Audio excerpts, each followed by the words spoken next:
Business में आप ये क्या कर रखे हो। चलिए, तो मतलब बिजनेस के अंदर आप कोई भी वस्तु खरीद रखे हो, जैसे कि गाड़ी हो गया, व्हीकल हो गया, या फिर आप लैपटॉप रखे हो, या फिर आप कंप्यूटर खरीद रखे हो। बिजनेस के यूज़ के लिए ही आपने, बिजनेस के लिए ही आपने फर्नीचर खरीदा है, वो बिजनेस का सारा क्या है, संपत्ति है। वो किस प्रकार का संपत्ति है वो हम लोग आगे सीखेंगे। या फिर कैश है, बैंक में पैसा है, बैंक बैलेंस है, सभी संपत्ति कहलाएंगे।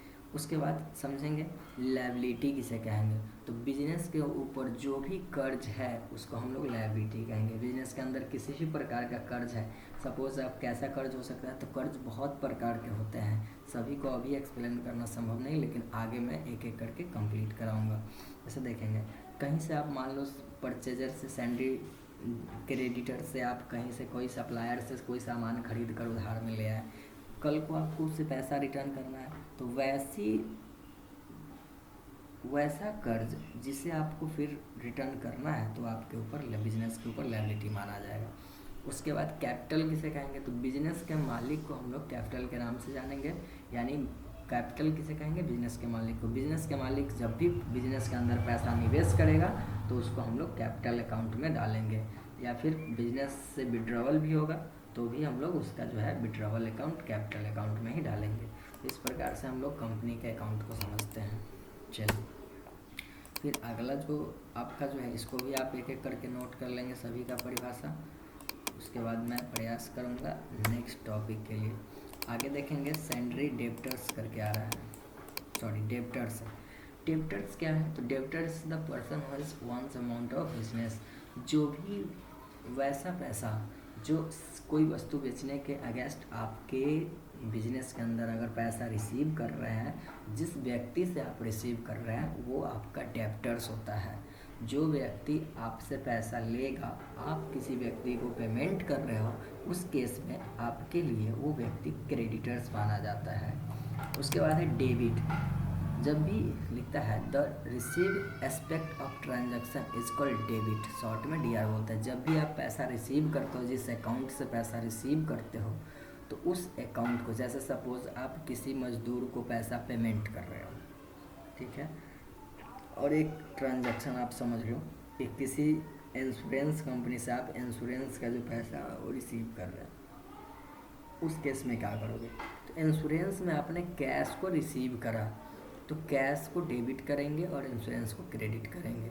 उसी जगह पर अगर आप मजदूर को पेमेंट करें तो मजदूर के हाथ में पैसा जा रहा है तो उसको क्या करेंगे, मजदूर को डेबिट करेंगे और कैश को क्रेडिट करेंगे। इस प्रकार से हम लोग एंट्री करते हैं। तो लिखा हुआ है the given aspect of a transaction is called credit. उसके बाद है ड्रॉइंग अकाउंट। ड्रॉइंग अकाउंट किसे कहते हैं, जब भी यहाँ लिखा हुआ है drawing are the amount withdrawal taken back by business from business for his person private and domestic purpose. Drawing may be paid in form cash goods and assets of the business. जब business का मालिक अपने personal इस्तेमाल के लिए या फिर personal कोई भी कार्य के लिए अगर बिजनेस से वस्तु ही लेती है या फिर पैसा ही लेता है तो उसको बिजनेस से उतना अमाउंट को निकाल कर बिजनेस के मालिक के खाते में डाल दिया जाता है और वैसे अकाउंट को ड्रॉइंग अकाउंट बोलते हैं। उसके बाद देखेंगे रिसिप्ट। रिसिप्ट क्या होता है, तो it is a document issue by the receiver. ये पैसा रिसिप्ट जो है एक प्रकार का डॉक्यूमेंट है जो रिसीवर इसको इशू करता है। रिसीवर मीन्स क्या, तो जो व्यक्ति आप कहीं पे पैसा दे रहे हो तो उसके बदले में एक रिसीविंग लेते हो। सपोज हमारे यहाँ अगर कोई बिल जमा करता है तो मैं उसको बदले में एक बिल देता हूँ उसको काट के, ताकि उतना पैसा का उसके पास अप्रूव हो जाए। Just like a acknowledgement. देखेंगे आगे लिखा हुआ है receipt of cash to giver of cash acknowledgement the receiver receipt voucher.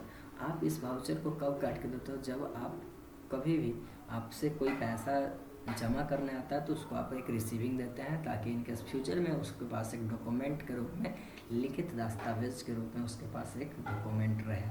उसके बाद देखेंगे अकाउंट। अकाउंट किसे, अकाउंट क्या होता है, account is a summarising record of the transaction related to every person. Business के अंदर जितने भी व्यक्ति आएंगे उन सभी का आप एक अकाउंट तैयार करोगे, जिससे पता चलेगा कि उसका जो अकाउंट, उस अकाउंट के अंदर कितने ट्रांजैक्शन हुए हैं। तो प्रत्येक व्यक्ति के रिकॉर्ड को अलग अलग देखने के लिए अकाउंट बनाना पड़ता है तो उसको हम लोग अकाउंट के नाम से जानते हैं, ताकि हमें ये पता चले कि हर व्यक्ति का हमारे यहाँ क्या ट्रांजैक्शंस हैं।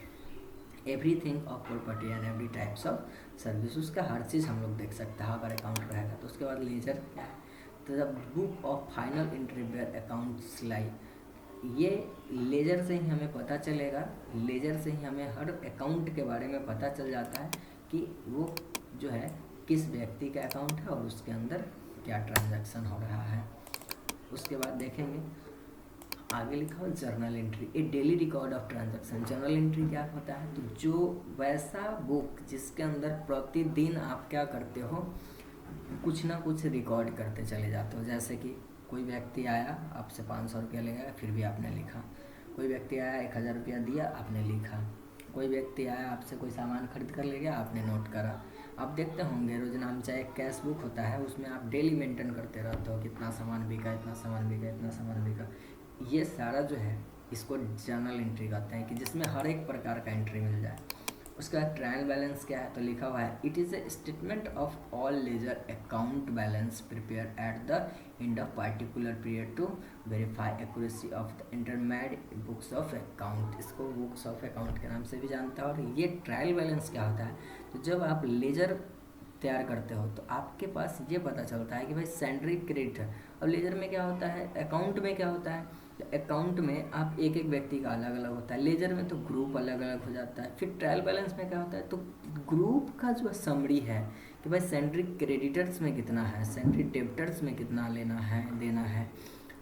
उसके बाद आपका जो है डायरेक्ट एक्सपेंस कितना देना है, परचेज टोटल कितना का हुआ, टोटल इसमें आपको एक पीरियड से दूसरे पीरियड के बीच आप देख सकते हो कि भाई एक महीने के अंदर हमारा परचेज कितना हुआ, एक महीने के अंदर हमारा सेल कितना हुआ, एक महीने के अंदर हमारा सेंट्री डेबिटर्स कितना बढ़ गया, एक महीने के अंदर हमारा सेंट्री क्रेडिटर्स कितना बढ़ गया, एक महीने के अंदर टोटल खर्चा कितने हुए हैं। इस प्रकार से आप जो है पूरा बुक्स ऑफ अकाउंट यहाँ से निकाल सकते हो। उसके बाद लिखता है profit exceed of credit side of debit side. Profit आपको किसी भी साइड दिख सकता है, डेबिट साइड भी दिख सकता है, क्रेडिट साइड भी दिखता है। प्रॉफिट होता क्या है, तो जब भी आप बिजनेस के अंदर कोई भी व्यापार करते हैं, तो जब भी आप बिजनेस में कोई भी वस्तु की कीमत को बढ़ाकर आप सेल करते हो और उससे जो उन दोनों परचेज और सेल को घटाने के बाद जो पॉजिटिव में होगा तो आप प्रॉफिट में हो, लॉस में है तो नेगेटिव में जाएगा बैलेंस। इसका प्रॉफिट एंड लॉस अमाउंट क्या होता है, इज प्रिपेयर टू ऐसा नहीं actual to property of profit and loss. जैसे ही आप बिजनेस के अंदर सेल और परचेज करते हो तो जितने भी खर्चे होते हैं वो एक तरफ आपको जो है परचेज के साइड, और सेल करते हैं तो जो आपको इनकम होता है वो एक साइड। तो जो परचेज करने के टाइम में जितने भी आपके पास एक्सपेंसेस हैं और इनकम हुए हैं सभी को माइनस प्लस करने के बाद आप जो है एक्चुअल में आपका कितना प्रॉफिट हुआ या कितना लॉस हुआ आपको प्रॉफिट एंड लॉस अकाउंट से पता चल जाता है। बैलेंस शीट पे क्या पता चलता है, तो balance sheet to as content for the financial position of the business is statement of assets and liability।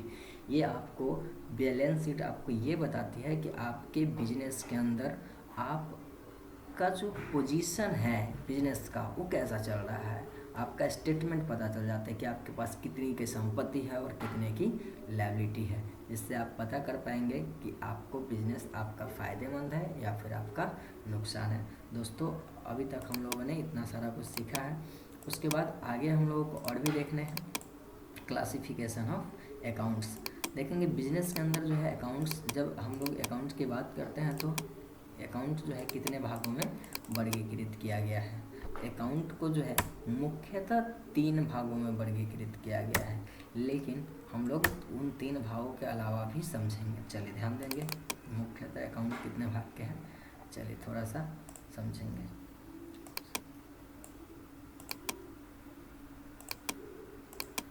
Account को समझने के लिए हमें फिर से एक नया वीडियो देना पड़ेगा, क्योंकि इस वीडियो में एडजस्ट नहीं हो पाएगा।